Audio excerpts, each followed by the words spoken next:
plaintiff, Jacob Helms, was in foster care for most of his childhood. And at age 17, he came out as a gay man, and his life became a lot easier. Jacob is suing his aunt because he loaned her money for reassignment surgery, but he has yet to be repaid.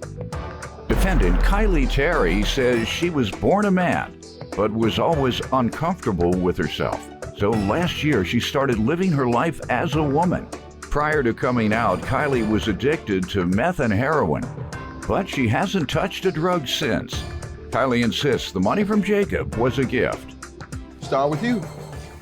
All right, Judge, I got a story for you if you got time for it. I got time. All right. Sounds like it's gonna be interesting. So, I was in foster care for most of my life as a child for 10 years. And, it was rough and bumpy, but, I always kept positive. Me, trying to be positive all the time. And, I was 15 years old and I realized that I'm gay, but I did not come out until I was 17 for various reasons of fear and everything. But once I came out, it was a lot easier until I started dating. Let me tell you, Judge, men are terrible. How so? How are they different than women? I know that. Judge, they stand me up all the time. I get pretty, I look nice, I smell like Victoria's Secret, I'm always smelling good. And, I get the phone call. And, it's their loss because, I'm not the prettiest peach on the tree, but I got a lot to offer, you know what I'm saying? Tell me about yourself. I might be able to hook you up. Well, Judge, if you have we a got brother... a couple gay guys on staff, I believe. And I don't know if they're single or not, but go ahead. Your Honor, I'm a fun person. I love helping people. I obviously love making people laugh. That's my best quality. Okay, humor? Yes, sir. I'm a very loyal person. I never stand anybody up. And I'm just overall a great person, I think. Overall good person. And I love having a good time. Financially independent? You don't have to Absolutely, lean Your on Honor. I anybody? just graduated high school and I'm planning on getting my own place here soon. Maybe we could hang out after the show, who knows? We can be friends because I like these qualities in a friend. Yeah, we can hang out. No problem with that. So what do you say? You've given me some background. Well, I'm transgender, obviously. Whenever That's not obvious. How's it obvious? You're doing a good job. Well, thank you. So, no, it's not obvious. Well, my whole childhood and my whole life before I came out, I did many, things, to try to hide it, and I tried to make myself look masculine, and, I played football, and I just did everything that I could to hide it. Mm-hmm. And it was kind of hard. I was uncomfortable with myself my whole life, and I just came out last year. And before I came out, I had a really bad drug addiction. I did meth and heroin a lot. When I came out, I quit doing it completely. I haven't done anything since I've started. Because you were happy. Yeah, I'm happier now. Because you were happy. And you were happy once she came out. Before that, miserable. Before that, drug addicted. So do what you have to do to get happy as long as it's legal. Don't worry about anybody else's happiness. I lost all my friends, and my dad doesn't talk to me anymore, and everybody that I grew up with doesn't talk to me anymore, and I'm still happier than I've ever been. Good. Well, let them deal with that. That's their issue. My belief is that you can feel however you want to feel, but don't discriminate against people based on their sexuality, or whether they're part of the LGBTQ community. If you think whatever you think is a sin, you're doing it. Your pastor is doing it. No, sinning. Yeah, I know. Most of the single people in the church are fornicators. Sex before marriage.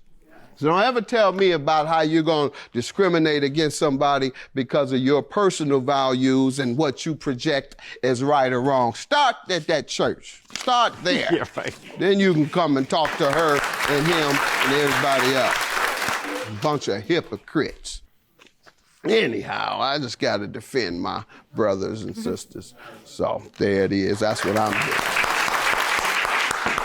$4,000 unpaid loan. Tell me what's going on here. Your Honor, I loaned my aunt, $4,000 to help with the transitional surgeries and, some bills, because I know everybody has bills nowadays. It's 2018. Everybody owes somebody something. That's right. Even me. I think I owe Doyle a couple dollars. Go ahead. But I loaned Kylie, $4,000 to help with the surgery. I mean, most people, want money back in 30 days. I just said, wait a year and a half, and as long as I have it before I graduate high school. I just finished high school in May, and it was a struggle, let me tell you. It was a struggle. But I worked 2 jobs to collect this money because this money was supposed to help me, start college. Last time you asked for your money, what has she said? She just blew me off and ignored me. I mean, I didn't want to have to do this, but I need it back. All right, let me hear from you. I was under the impression that when you loan somebody money, whenever you loan them the money, you tell them that you're loaning them the money and they have to pay it back. You get a date. Yes, Or and estimate. I was not aware that it was a loan. When did she tell you she'd repay you? When? She never told me, Your Honor. I said, pay me in May of 2018 when I graduate. That was the that's request. what you said. And she agreed or not? She blew it off. She never answered me. Is that true? You didn't say anything? You didn't say, I don't owe you? I just didn't respond. That's not what a person that doesn't owe does. How many times has he asked for money for a repayment? I don't know. I blocked him. So instead of doing all of that, blocking him, not responding, that sounds like a person that owes and doesn't want to pay. If you don't believe you owe, that's a very simple thing. I don't owe you. What are you talking about? I never told you I was going to pay you back. This was a gift. What do you mean? But you didn't do that. You just said, let me block this. Let me stop listening to this because I know I owe him, but I don't want to hear him begging all the time. So let me just block it. Why didn't you just deny? Why didn't you just say, I don't owe you? So I'm not a confrontational person, and I just would rather avoid conflict than confront it. Please. You could have texted him and then blocked his number. I don't owe you. Bloop. No confrontation. Any other evidence? You've I have pretty text much messages convinced that I me had thus sent. far. Let's see it. Unless you have something, ma'am, that I just have my before pictures of what he loaned me the money for. It was supposed to be my transition. And before pictures? Let's see. Yeah. Is that you? Yeah, and this is after.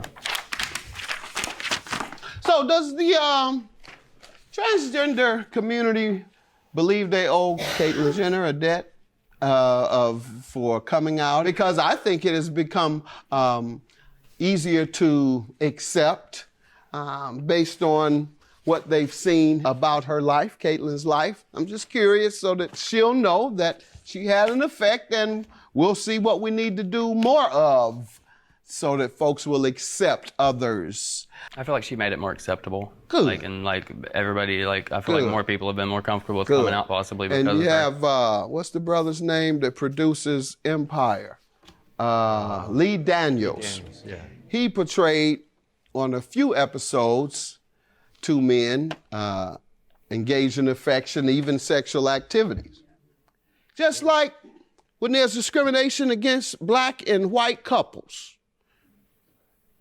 Early during the South and around America, 50 years ago, man, white folks would go crazy if they saw a white woman with a black man. But the more it happened, the more acceptable it came. And you can't find an athlete without a white woman. So, my point is made. Let's see more and more so it can be more and more successful. Lee Daniels, thank you. Caitlyn Jenner, thank you. All right, and this is before you and after. Okay? Pretty significant transformation that made you happy. Thank you. It's still a work in progress. All right. And the text you admitted owing here. I just didn't know I was supposed to pay it back. That was never made clear. I don't believe that. All right, judgment for the plaintiff. Have a good day. $4,000. I don't know, if you loan somebody money and you want them to pay you back, I feel like you should make that clear and I don't know, it wasn't made clear, so way to be a bad It's person. 2018. You're always, if somebody gives you money, they're going to want it back. It's not free. What would be the difference if it was 1998? It's not, money's not free. It doesn't grow on trees. I have to work for it. We'll make it clear you need it back.